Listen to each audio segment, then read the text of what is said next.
and welcome to the LIZZY Show. Today, I'm about to spread some light on getting married and the statistics that I have gathered to tell you if statistically it is worth it for you to get married in the year 2025.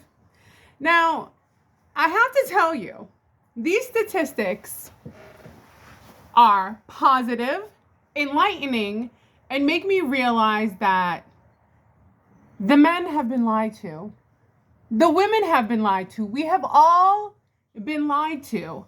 They have exaggerated the negative side of marriage. They have amplified this number that actually doesn't exist, my friends. No. So I'm going to give it to you the way it was given to me through my research. Are you ready? Because we are about to begin. The first statistic is very promising, very positive, and makes me feel good about being married and people who are married. Here's the first positive. I know we all want to hear bad and negative, but unfortunately, you're only going to hear good news. 74% of Americans, which is about 98 million people, say that they are happily married. 98 million people in America. That's their reports. That's what they're reporting, that they are happily married. What do we usually hear? We hear people are getting divorced, they're not happy, 50%. We're always hearing that number, 50%. Well, ladies and gentlemen, the peak time where people got divorced was in the year 1979. 22.6 people per 1,000 got divorced. So out of 1,000 people, 22.6 got divorced. That was the peak in 1979. As of recently, between 2008 and 2021, it decreased. Out of 1,000 men and women who have been married, only 14 people have been divorced out of 1,000. So now I'm thinking, well, that doesn't sound like 50%. That sounds more like 1.4%, right? Because what's 14 out of 1,000? Simple math, 1.4%. All right, well, they're saying things are getting worse. You're right, they are getting worse by a very small amount. Recently, the trend, the statistics we have from 2022 is slightly increased by 0.6. So out of 1,000 people, the recent trend is 14.6 people out of 1,000 have gotten divorced. So this is actually a good number. Out of 1,000 people, now you and I don't know 1,000 people. And when we grew up, in a time, well, our ancestors who grew up, they grew up in communities of 100. We can't keep track of more than 100 people. When you're lost in social media, you get lost in the illusion of other people's lives. But in reality, if you knew 1,000 people and only 14 of them got divorced, those are actually pretty good numbers.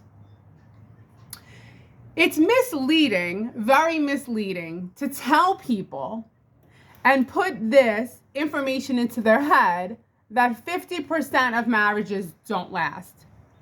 I'm sorry, but that's not what I'm seeing. They do last. And 98 million people are happily married. This is what I'm seeing. This is the research I'm getting. This is positive. This makes me want to get married. You know why? Because even I am a victim of all the negativity that I see, right? It becomes part of your consciousness. It becomes part of the way you walk around in this human body with all this information that is geared more towards failure, more towards fearing something because of all the bad news that's behind it. Another interesting statistic is that post-World War II, there was a surge of people getting married. A surge. So 1946, right after World War II, the most people were getting married. And what's interesting about that statistic is that after World War II, the statistics for divorce are the same as 2022, because that's what we have stats on. So 16.4 people per 1,000 were divorced back in 1946 and back in 2022. How interesting. These aren't big changes. It's exactly the same. A number to ponder. Now, in 1920, people struggled between 1920 and 1930. So the statistics aren't as available because people didn't get married as much because of the Depression. People didn't get married because they were worried about their finances. But here's what we do have. 12 out of 1,000 people got divorced. So due to economic uncertainty, that's why people in the 1930s didn't get married as often. But another interesting fact about the United States of America is that back in 1920, the population of the United States was 106 million people. Today, the population is 346,790,086 people. Did I say that right? And round it off. 347 million. So we have more people. So there's more information that we have to gather. And actually, the numbers are good as far as people getting married, staying married, and being happily married. Now, I think we should address the reasons why men and women get divorced. There's 7 reasons why men and women get divorced. The first 5 are exactly the same for men and women. Are you ready? Abuse. People get divorced for abuse. You cannot deny that any kind of abuse that I guess wasn't known before marriage is terrible and awful and shouldn't be accepted. You wouldn't want your grandmother to be abused. You wouldn't want your mother to be abused. You wouldn't want your wife to be abused. So remember, you have to have an idea of a woman like you did about your grandmother or your great-great-grandmother. Have them on a pedestal, right? So abuse for a man or a woman, that's number 1, for both sexes. Number 2, infidelity. That's right, you're a cheater, it's over. Have some self-control. So both, so far the same, men and women. Abuse, infidelity, financial troubles. Well, I mean, you should hang in there. Financial troubles, it happens for better or for worse. This is the worst. Things get bad. Financially, financial bad things happen. Again, so far, all 3 reasons, the same for men and women. Abuse, infidelity, financial problems. Number 4, I guess you should have known if you were compatible, but apparently incompatibility seems to arise at some point in the marriage. So men and women all of a sudden feel like it's time to get a divorce because we're not compatible anymore. That one confuses me a little bit. Next, for both men and women, lack of communication. So men and women are getting divorced. Why? No one's talking, no one's communicating, no one knows how to communicate, no one knows how to address an issue without fearing the other person or whatever the issue is. So now, the last 2 for both men and women are different. We have, for women divorce men for lack of support. So now the woman doesn't feel supported, the man's not supporting her emotionally, maybe to do her hobbies, whatever. So now she's getting divorced. The man feels emotionally disconnected.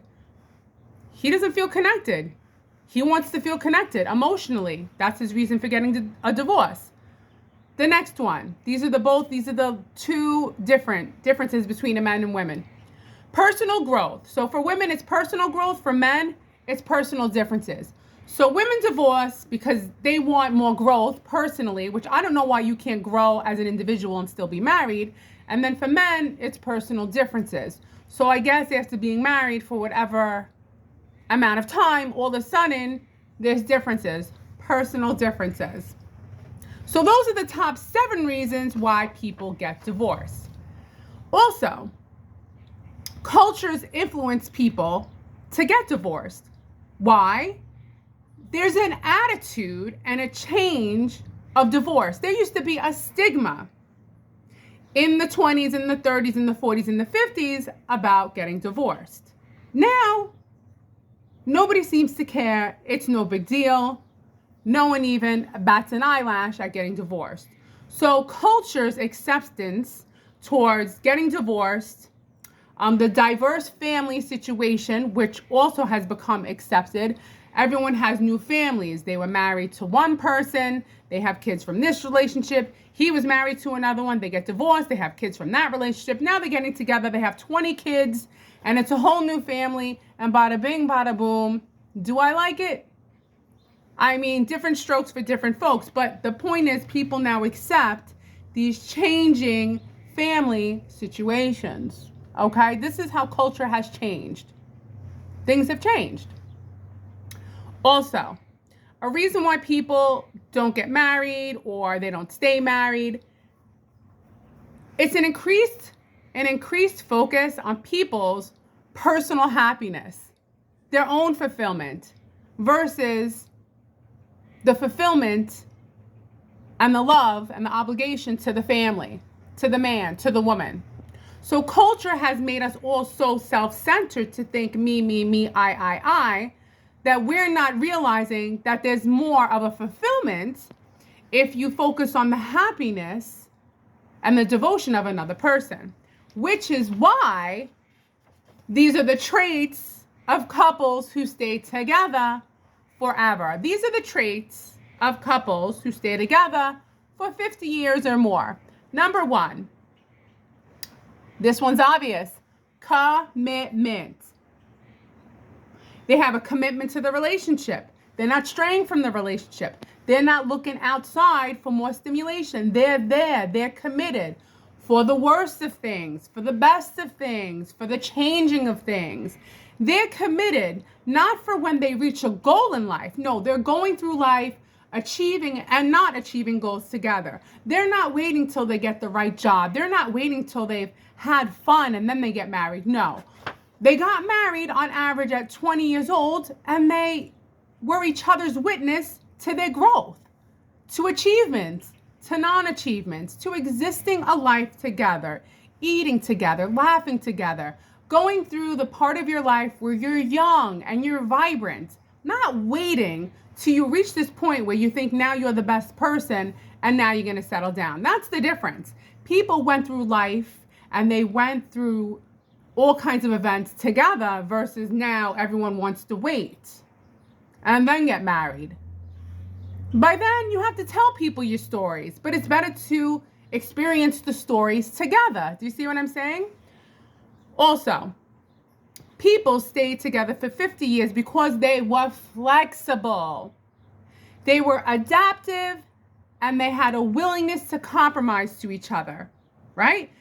Adaptive to maybe someone wants to change their career. Maybe someone has a new hobby. Maybe someone wants to do something new or special with their partner, like go dancing or go singing or do things where they're flexible with each other. So instead of saying we grew apart or you're getting emotionally disconnected, they're not emotionally disconnected. They're not growing apart. They're flexible with each other. Flexible and using their willingness to accommodate the person that they married, the person that they love, till death do you part. Also, emotional support. People who are married for 50 years or more have emotional support and encouragement. They're constantly encouraging their partner. That's what you need to do. And that's what you do when when you're part of the 74% of Americans, which is 98 million people, who are happily married. Communication. That's another way that people stay together. They are effective at resolution and conflict and communication. So they are effective to conflict and resolving any kind of hardship that they have in their relationship by communicating. Also, they have shared values, common goals, common interests. So these are basic things, right? Couples who are together 50 years, commitment, communication, flexibility, shared values, and emotional support. Very simple. Now, it's also important to mention that women in the 1950s focused on domestic duties, managing the household, raising the children, maintaining the family life. There weren't many jobs available for the women back then. The jobs were a teacher, a nurse, a secretary. So social norms and society's expectation of women were to prioritize the family over personal goals. So there you go. Society didn't judge women for staying home with the kids. No, that was the norm. The norm was women obligation and expectation was to stay home, support the family, maintain the family, and raise the children. Now, women don't know what to do. They're confused. Society's telling them, get a job, make sure you're able to take care of yourself. You never know, the man can leave you. Women now live in fear. And also society has it that two people have to have a great job to support the home or the place that you live. And then you have kids and you end up giving them to daycare. The whole thing is messed up. It was better back then. That's my opinion. Also, today, for the few women that you see that are online, remember, their expectations are unreal and unnecessary. They have expectations of a person that aren't in any way compromising, compassionate, caring. They're the few women that you see that are just there to get attention and validation because they're not getting anything in real life. In real life, you're lucky if you have a few people who truly care for you. They're going to be there for you when you're sick, there for you when your car breaks down, there for you when someone in life passes away. And these are the trials and tribulations of life that we all go through. And you want a companion, a wife and a husband to be there for the whole journey of life. Because it's a journey. You have your 20s you'll do together, your 30s, your 40s, your 50s, your 60s, your 70s, your 80s. And if you really are happy, you want to live until your 90s. And I've seen it. Ladies and gentlemen, I work in two situations where I see happy couples all the time. I worked for a year in OBGYN, and all I saw was pregnant women with their husbands all day, every day. All different types, of all different statuses, and people were happy, the men were supportive, and I met a lot of good women, and obviously a lot of good men together. This is not the paradigm that they want you to believe. They want us to live in fear, not get married, fear that we're going to get divorced, fear that someone's going to leave us, fear that they're going to take everything. Look, I have something that's kind of, I had to write it down because it's kind of tricky to remember. But this is going back to history. Maoism, the ideology of Mao, was a communist philosophy that guided China's transformation from 1949 to 1976. Loyalty to the state over the family. Loyalty to the state over the family. Loyalty to the state over the family. That's why Maoism, the ideology of Mao in China, that's why I wrote this down. Because it always gets to me when I think, who's benefiting from people not getting married and not having a family? Could it be the government? Because there's a difference between democracy and totalitarianism. Totalitarianism is government has full control over the people and public life. And with Maoism, the politics were aimed to destroy traditional Chinese values, culture, leading to a breakdown of social norms and family relationships. And the peak of this was in the 60s for China. And the peak of sexual revolution for the Americans was also in the 60s. So I find it very interesting how you wonder how they're always talking about one world government, and is there a plan, and then is there a conspiracy? I don't know if there's a conspiracy. I really don't. I think that things naturally evolve, that they happen at the same time, that as technology is available and we're no longer experiencing real life, we're basing things off of what we see on the screen. And we're not doing our research. We're seeing these men who do the manosphere and say, take the red pill, don't get involved with women, live alone. I get it. Listen, if you've been burned, it's one thing. So I understand you're basing it off of your own experiences. But it doesn't mean that you have to live the rest of your life without having a companion and someone you love. There is hope for you. You can find someone and spend your life with them very happily, if you choose. I've also saw statistics, to be quite honest, that people are also very happy with just their cat and their dog.